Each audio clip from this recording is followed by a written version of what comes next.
নমস্কার, বাংলা জাগো টেলিভিশন চ্যানেলে আজ আপনাদের সামনে আছেন টেকনো গ্রুপের কর্ণধার এবং সিস্টার নিবেদিতা বিশ্ববিদ্যালয়ের চ্যান্সেলর সত্যম রায়চৌধুরী।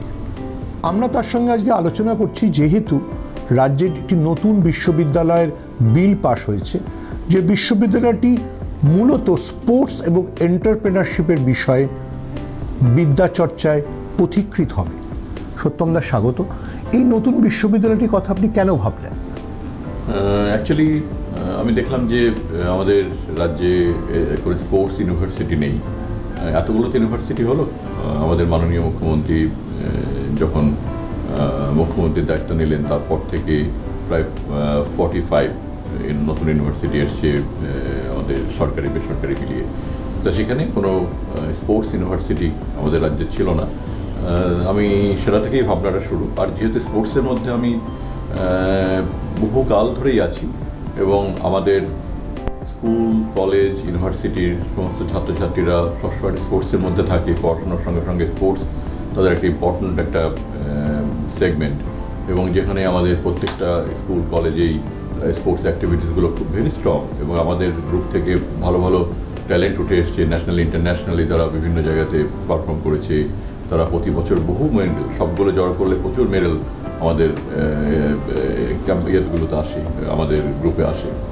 সেখান থেকেই ভাবনাটা, যদি স্পোর্টস ইউনিভার্সিটি করা যায়, সেটা আমি খুব ক্যাজুয়ালি 2022-এর 22 জানুয়ারি আমি মুখ্যমন্ত্রীকে এটা জানিয়েছিলাম। বিকজ অফ 23 জানুয়ারি 2022 ছিল নেতাজি সুভাষচন্দ্রের 150তম জন্মবার্ষিকী।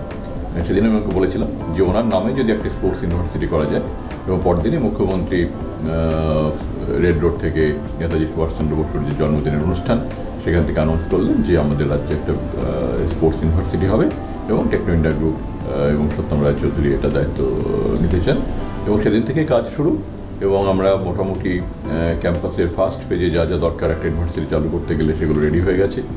তার ইনডোর স্টেডিয়াম, একটা আমাদের হোস্টেল, টিচিং এরিয়া, আমাদের স্পোর্টস গ্রাউন্ড, অনেকগুলো স্পোর্টস করার জন্য তার যে ইনফ্রাস্ট্রাকচার দরকার হয় সেগুলো রেডি হয়ে গেছে। সুতরাং তখন তারপরে আমি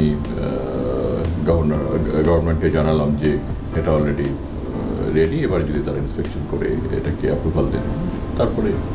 দুটো জিনিস আমি জানতে চাইব। দুটো ঘটনা আমরা দেখেছি। এক, যখন মুখ্যমন্ত্রী লন্ডন গেছিলেন, আপনি এবং ঋষি তার সঙ্গে ছিলেন, সেখানেও আপনারা একটা স্পোর্টস কেন্দ্রিক মৌ সাইন করেন। আর দ্বিতীয় কথা হচ্ছে, আপনার সঙ্গে সবাই জানে সৌরভ গঙ্গোপাধ্যায়ের ব্যক্তিগত সম্পর্কের কথা। তো এই দুটো কি কোনোভাবেই স্পোর্টস ইউনিভার্সিটির সাথে কোনোভাবে যুক্ত হবে? হ্যাঁ, সে তো হবেই। এটা যেটা হলো ম্যানচেস্টার সিটির সঙ্গে যেটা হয়েছে, সেটা হচ্ছে আমাদের একটা এখানে ফুটবল একাডেমি, সঙ্গে হচ্ছে আমাদের একটা football school. Actually Manchester United সঙ্গে ম্যানচেস্টার সিটির সাথে আমাদের ভিয়েতনামে একটা ওদের ফুটবল স্কুল আছে, এবং তারই আরেকটা রেপ্লিকা হবে কলকাতায় একটা ফুটবল স্কুল। এবং দক্ষিণ পূর্ব এশিয়া এটা দ্বিতীয় স্কুল, এবং ম্যানচেস্টার এবং সেকেন্ড, নট অনলি ওয়ার্ল্ডের দ্বিতীয় স্কুল এটা ম্যানচেস্টার সিটির। এবং এটা আমাদের ওখানে একটা স্পোর্টস একাডেমিও তৈরি হচ্ছে ম্যানচেস্টার সিটির সাথে, ফুটবল একাডেমি অ্যাকচুয়ালি। এবং ডেফিনেটলি যেহেতু আমাদের স্পোর্টস ইউনিভার্সিটি এসে গেল, এবং টোটাল ব্যাপারটাই স্পোর্টস ইউনিভার্সিটির সঙ্গে লিঙ্কড আপ হবে। আর সৌরভ তো লাইক মাই ইয়াঙ্গার ব্রাদার, সৌরভের যে কোনো স্পোর্টসের জন্য যে কোনো কিছু হলেই আমি তো সঙ্গে সঙ্গে ওর সঙ্গে আলোচনা করি। তা ডেফিনেটলি সৌরভকে আমি বলবো যে এটাকে যদিও এর সঙ্গে থাকে, এটাকে সাপোর্ট করে।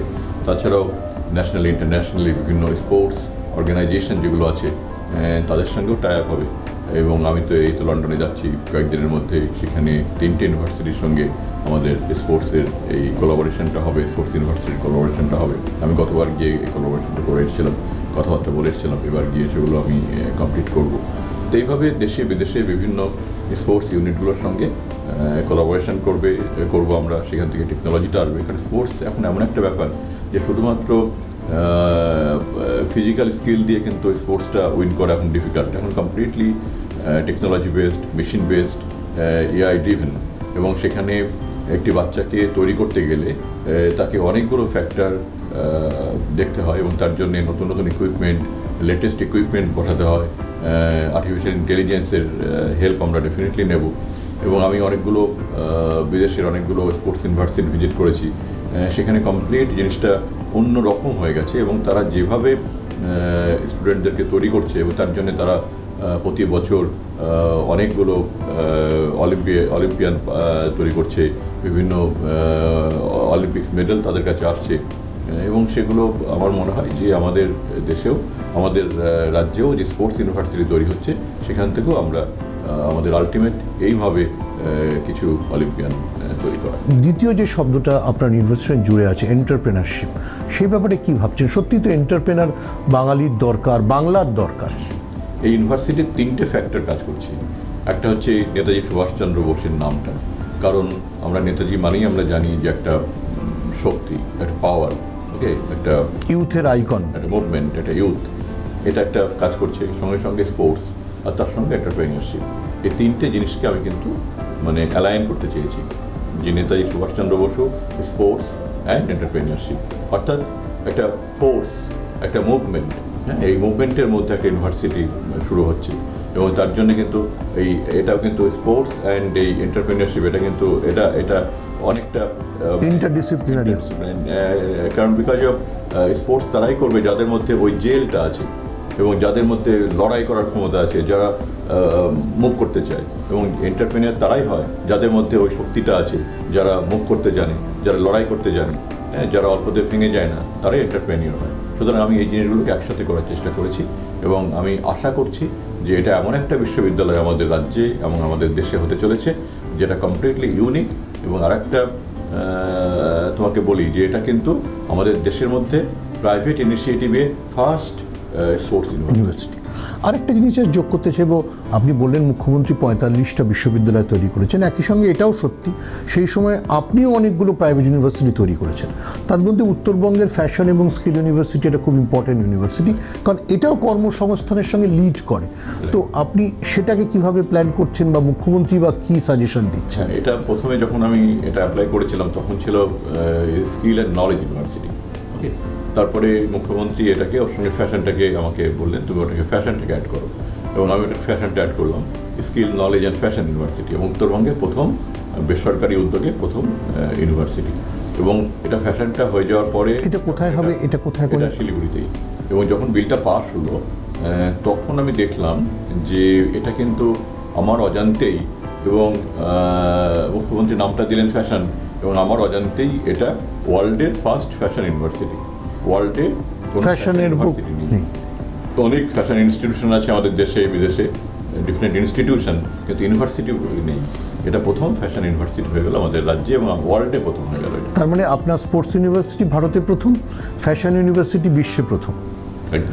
সেদিক থেকে দুটোই আপনার পায়োনিয়ার কাজ। তো এই দুটো আমরা কবে থেকে আশা করব যে একেবারে মানে পুরোপুরি রেডি? আমার একদম রেডি। এবার বিলটা পাস হয়ে গেছে, এবার এটা অ্যাক্ট হতে হবে, এবং সেটা হয়ে গেলেই এটা এই একাডেমিক সেশন থেকে চালু হতে পারে। এই একাডেমিক সেশন থেকে চালু হতে পারে। এভরিথিং ইজ রেডি, ইনফ্রাস্ট্রাকচার সব দিক থেকে রেডি। এর পরের কোনো পরিকল্পনার কথা আপনি বলতে চাইবেন যেটা আপনার মাথায় আছে? দুটো তো আপনি পাথ ব্রেকিং ইউনিভার্সিটি করছেন, আর কোনো পরিকল্পনা? মানে আমি সবসময় তো চেষ্টা করি যে টেকনো ইন্ডিয়া গ্রুপের তো একটা দুটো করতে করতে, বা ঋষির কোনো পাথ ব্রেকিং পরিকল্পনা? ক্যাম্পাস হয়ে গেছে, এখন আমি চেষ্টা করি যে এই গতানুগতিক কিছু না করে এমন কিছু ইউনিক কিছু করতেও, সেগুলো নিয়ে ভাবনা চিন্তা করি। এবং আমি যেহেতু প্রচুর ট্রাভেল করি, এবং ট্রাভেল করতে করতে কোনো কিছু নতুন কিছু দেখলাম, নতুন কিছু আইডিয়া মাথায় এলো, বা নতুন একটা কিছু আমি কোথাও একটা দেখলাম, আমি চেষ্টা করি সেটার উপরে কাজ করার জন্য, এবং সেরকম আবার কিছু খুঁজবো যে আবার নতুন কী করা যায়। এবং ঋষিও অলরেডি ইয়াং, এবং ও অলরেডি সবে শুরু করেছে জীবন, ওর আমার সঙ্গে কাজ শুরু করছে, এবং আমার মনে হয় ও নতুন নতুন আইডিয়া করবে। যেমন ধরো ও লালিগাকে নিয়ে আসছে, লালিগার সঙ্গে আমাদের যখন আমি মুখ্যমন্ত্রীর সঙ্গে ডেলিগেশনে স্পেনে গিয়েছিলাম, তখন লালিগার সঙ্গে মিটিং হয়েছিল আমাদের, এবং লালিগাকে আমরা বলেছিলাম যে আমাদের স্টেটে কাজ করার জন্য। তা লালিগা প্রথম আসছে আমাদের রাজ্যে ম্যানেজমেন্ট প্রোগ্রাম নিয়ে, MBA প্রোগ্রাম নিয়ে আসছে লালিগা, স্পোর্টস ম্যানেজমেন্ট প্রোগ্রাম নিয়ে, ওকে। এটা আসছে লালিগা প্রথম, সেটা প্রথম কাজ। এবং ম্যানচেস্টার সিটিতে অলরেডি এসে গেছে, ওরা অলরেডি 3বার ভিজিট করেছে, এবং ওরাও ওদের এবার ওরা কোচ এবং আদার ইনফ্রাস্ট্রাকচারাল সাপোর্ট করার জন্য যা যা দরকার সেগুলো ওরা থাকবে। এটা হচ্ছে আমাদের একটা ক্যাম্পাস তৈরি হয়েছে, সেটা হচ্ছে এই রুবির কাছে, যেটা ওই অ্যাক্রোপলিস মলের পাশে একটা ক্যাম্পাস তৈরি হয়েছে, ওইখানটাতে তৈরি হচ্ছে। ফুটবল বা স্পোর্টস মানে স্পোর্টস ম্যানেজমেন্ট অ্যান্ড আমরা যদি অন্য কোনো বিদেশি কোনো ইউনিভার্সিটির সঙ্গে কোলাবোরেশন করে কোনো ম্যানেজমেন্ট ওরিয়েন্টেড কোনো প্রোগ্রাম আনি ওই ক্যাম্পাসটাতেই হবে। আমি চাইবো যে ওটা 3-4টে ইউনিভার্সিটির সঙ্গে ওই ডিফারেন্ট কিছু প্রোগ্রাম আনা ওখানে, এমন একটা ক্যাম্পাস হবে যেটা একটা ইন্টারন্যাশনাল কোলাবোরেটিভ ক্যাম্পাস। তার মানে সিস্টার নিবেদিতা ইউনিভার্সিটির সাকসেসের পরে আপনি আরও অন্তত 3টে নতুন পরিকল্পনা রাজ্যকে দিচ্ছেন। আমরা স্পোর্টস দেখতে পাচ্ছি, ফ্যাশন এবং তার সঙ্গে লা লিগার। অনেক ধন্যবাদ সত্যমদা আমাদের সঙ্গে কথা বলার জন্য। আপনারা এতক্ষণ দেখছিলেন সত্যম রায়চৌধুরীকে, যিনি তার নতুন যে 3টি বিশ্ববিদ্যালয় সেটি নিয়ে বললেন, এবং 3টি বিশ্ববিদ্যালয়ের সঙ্গে মমতা বন্দ্যোপাধ্যায়ের উদ্যোগ এবং তার ভাবনা জড়িয়ে আছে। আপনারা দেখতে থাকুন বাংলা জগৎ টেলিভিশন।